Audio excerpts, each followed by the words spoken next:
What is good, trap more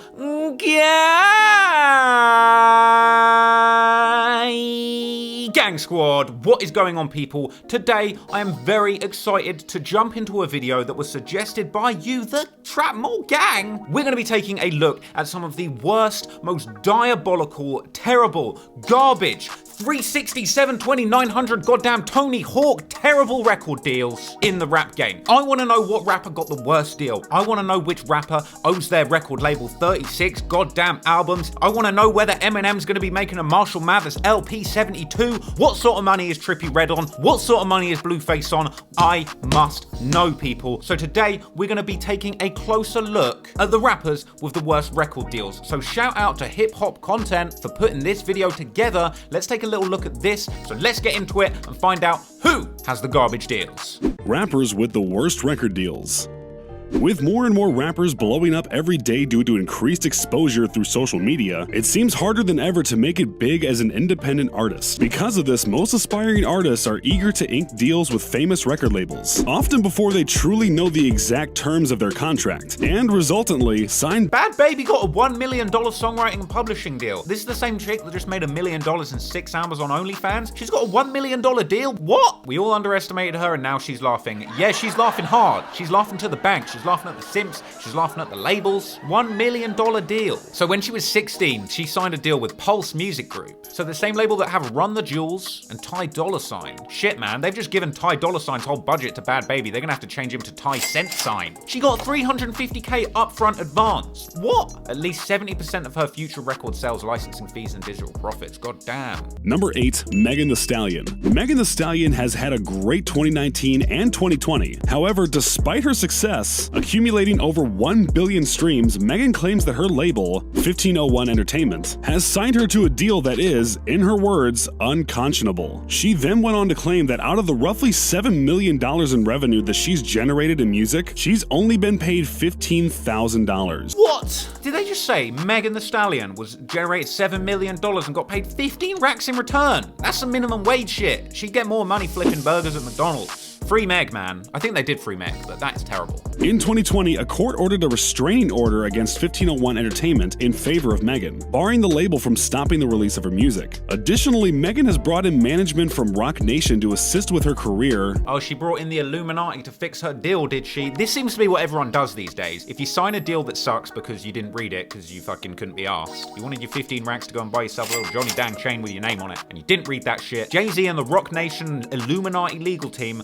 are on the scene, ready to just say, you know what? Contract law, let's throw that shit out the window. No one should respect the contracts they signed. Contracts are completely worthless because when you got The Rock in your corner, when you got The Rock dunking on these hoes, tearing these contracts up, fuck it. The label, founded by Jay-Z. Have you ever seen two people grimacing so hard? Jay-Z and Meg do not look happy to be with each other here. Look at the grimace. They look like they just both ate a whole mouthful of lemon sours. Like, Number 7, Tyga. Tyga? I heard Birdman paid Tyga El Zilcho. That's not very Cash Money, is it? From the late 90s all the way to the early 2010s, Cash Money was known as the label to be a part of. The label was home to some of the most prolific and successful stars in the rap game. Hot Boys, Lil Wayne, Drake, and Nicki Minaj. However, as time would progress, it would become apparent that Birdman, aka Baby, was cutting all of his artists bad deals, even the big names. So for Tyga, a successful rapper but not quite a household name. This guy presenting this video is moving salty, man. What do you mean Tyga ain't a household name? Rack City, Taste, Bedrock, need I go on? Tyga's a household name, man. Leave him alone. Tyga King in this bitch.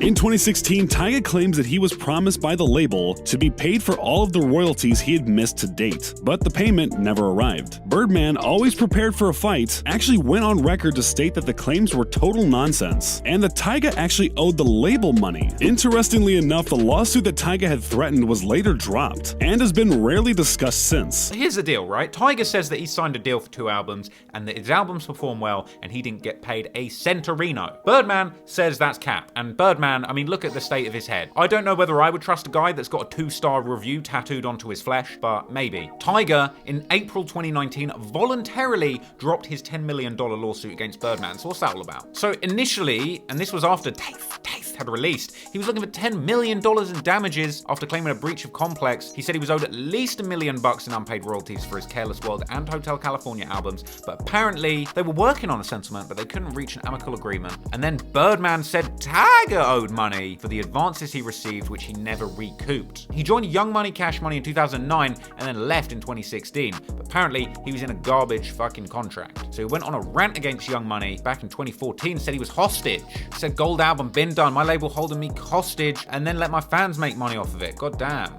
Music industry is a devil's playground is what Tiger said. Never bite the hand that feeds you, but never starve for the hand that doesn't. That's facts. He's talking that trash on Birdman's name. Tiger has quietly dropped his $10 million lawsuit. Who knows? Maybe Birdman put some pressure on him. Maybe they reached a little out of court settlement, but I don't know what happened there. Number 6, Lil Uzi Vert. Hey, now listen. This is an easy one. If you want to know more about Lil Uzi Vert's record label finessing, I'll tell you what, this video is incorrect because he is not in a bad record deal. I mean, I don't know exactly what deal he's in, but he is in a deal where he was made from an absolute nobody into a Grammy-nominated #1 chart-topping superstar in the space of a couple of years, and he owes that to his label Generation Now, DJ Drama, and Don Motherfrickin' Cannon. So go and watch my video on that, but I want to see what this guy's saying about him having a bad deal, because I think that's straight up cap. After dropping his album Love is Rage 2, which contained his smash hit EXO Tour Life, the artist stopped releasing music and went silent. Initially, fans speculated that Uzi was retiring from rap, and the rapper even played into the speculation. However, with leaks of music popping up left and right on the internet, fans wondered why Uzi would be recording so much but releasing so little. The answer finally came in 2019 when Uzi went on record to accuse DJ Drama's label, Generation Now, of preventing him from releasing music, which led to Uzi wishing he could just, quote, give up and be normal. It wasn't until March of 2019, when Uzi turned to Roc Nation for his management needs, that there was any progress made. Oh, Roc Nation stepping in to help Uzi out of that terrible, terrible deal that made him a multi-millionaire, Grammy-nominated, chart-topping artist. Oh, Generation Now, you bastards. Thank God Roc Nation was here to step in and help you out.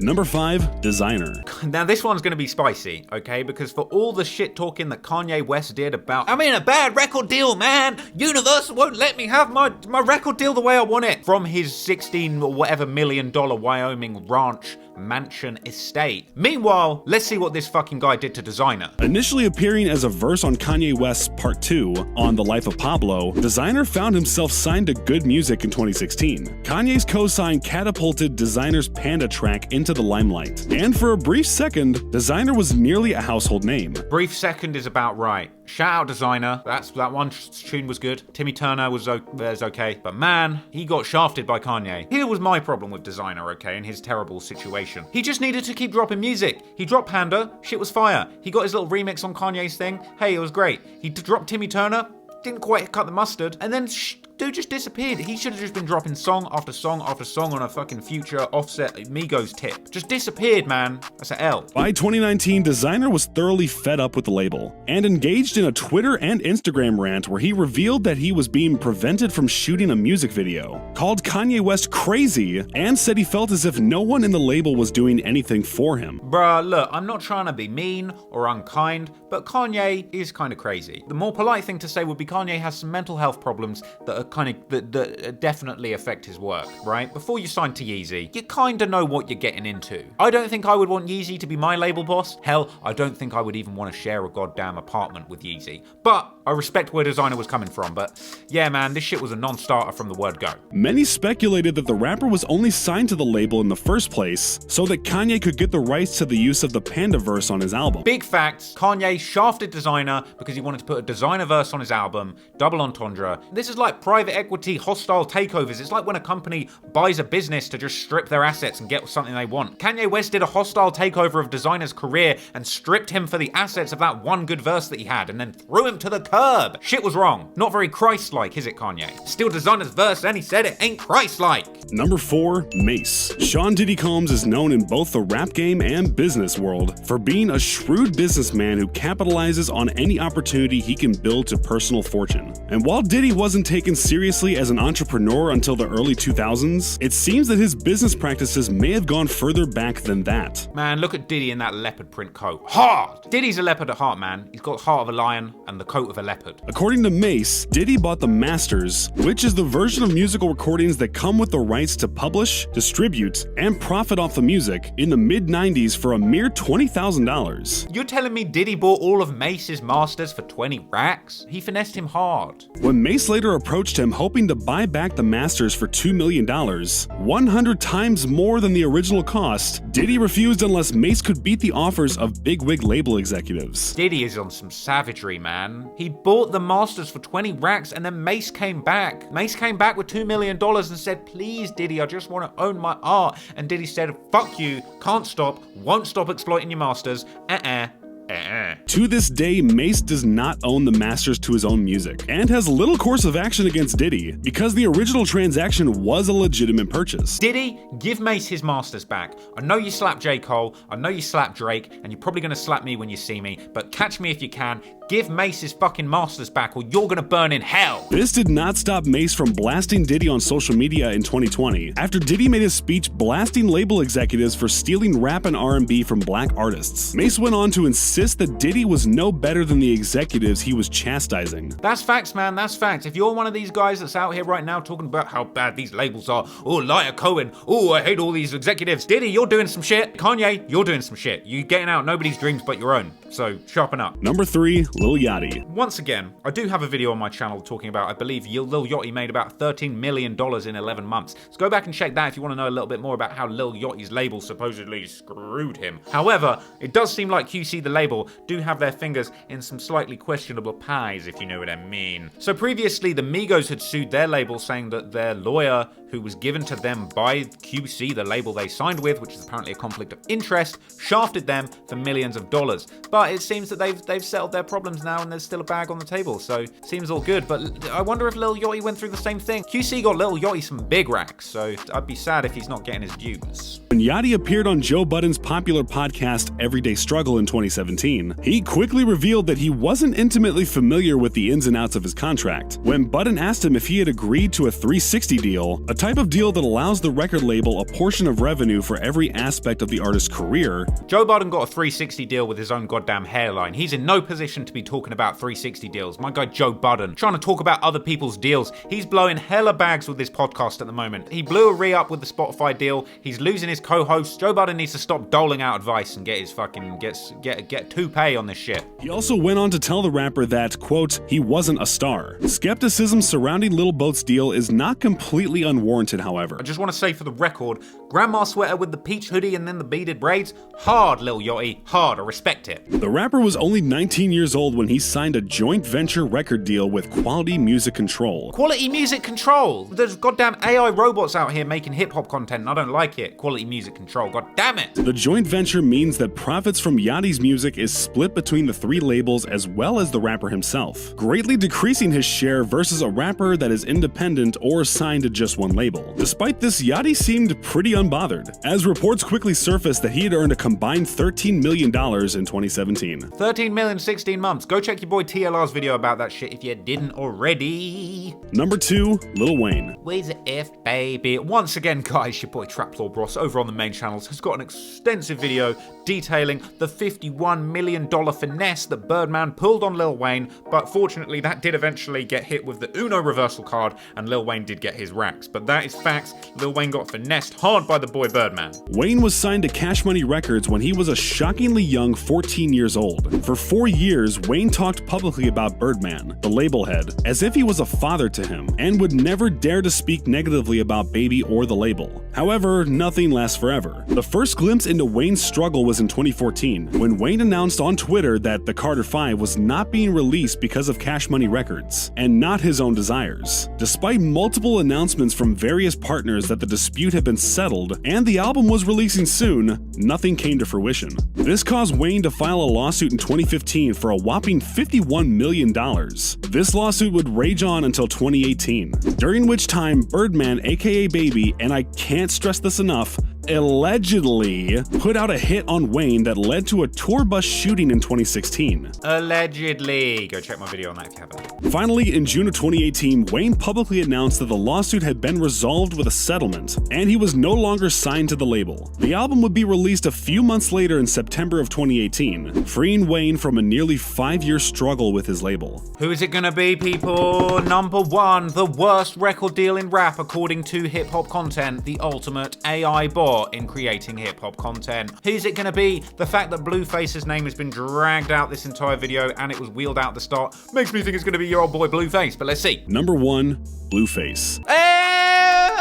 Your boy got it. I'm gonna have to start brick walking in this bitch. Oh shit. If you thought that Lil Wayne's 3-way joint venture split was bad, you're going to think that Blueface's deal was a whole lot worse. After blowing up off of his single Thotiana, which invaded clubs, bars, and social media feeds everywhere for the better part of a year, Blueface found himself approached by several high-profile labels wanting to sign him. The rapper, only 21 at the time of signing, chose to sign to Cash Money West. Cash Money West, that ain't a real thing. No offense to Whack 100, please don't punch me out like you did Stitches outside a goddamn nightclub, but Cash Money West, was that even a thing before Blueface? They were just like, shit, we gotta get this guy signed in a 360 fast, let's just make Cash Money West. Birdman and Whack 100, they pretty much just launched this shit just so that they could finesse Blueface for a bag on the spot. Birdman apparently gave Whack 100 a goddamn $20 million budget for Cash Money West, so I hope Blueface at least got 15 racks of that. Savvy Third, so they signed someone else, so you tell you what, you think Blueface got a bad deal, my guy Savvy Third probably got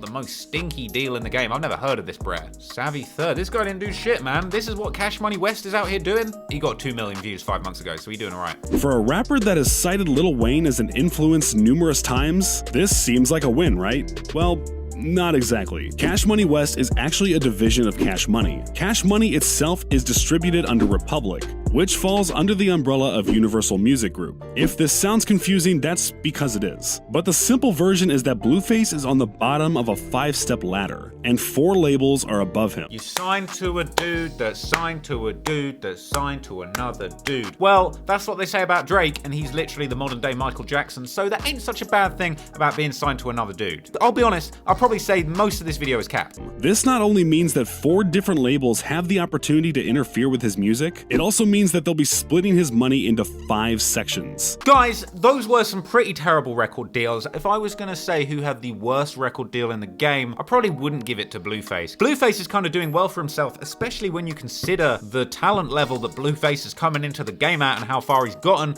If anything, this guy completely finessed the labels into giving him something for nothing. But the reality is, Lil Wayne's deal, $51 million.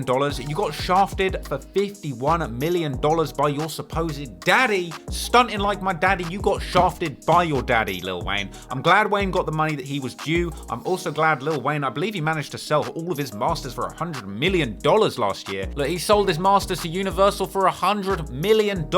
Then he got that Trump pardon. Then, only 2 days ago, he's bought a $15 million mansion in the Hidden Hills, living next to Kylie Jenner, Kendall Jenner, living next to all the Jenners. So that's how you're rolling. That's how he's rolling out here. Look at this place. Ridiculous. Anyway, guys, maybe I'll do a home tour, not physically, but I could do a breakdown of Lil Wayne's new crib. I don't know. If you want to see that, let me know down in the comments below. Let me know what you thought of some of those terrible record deals.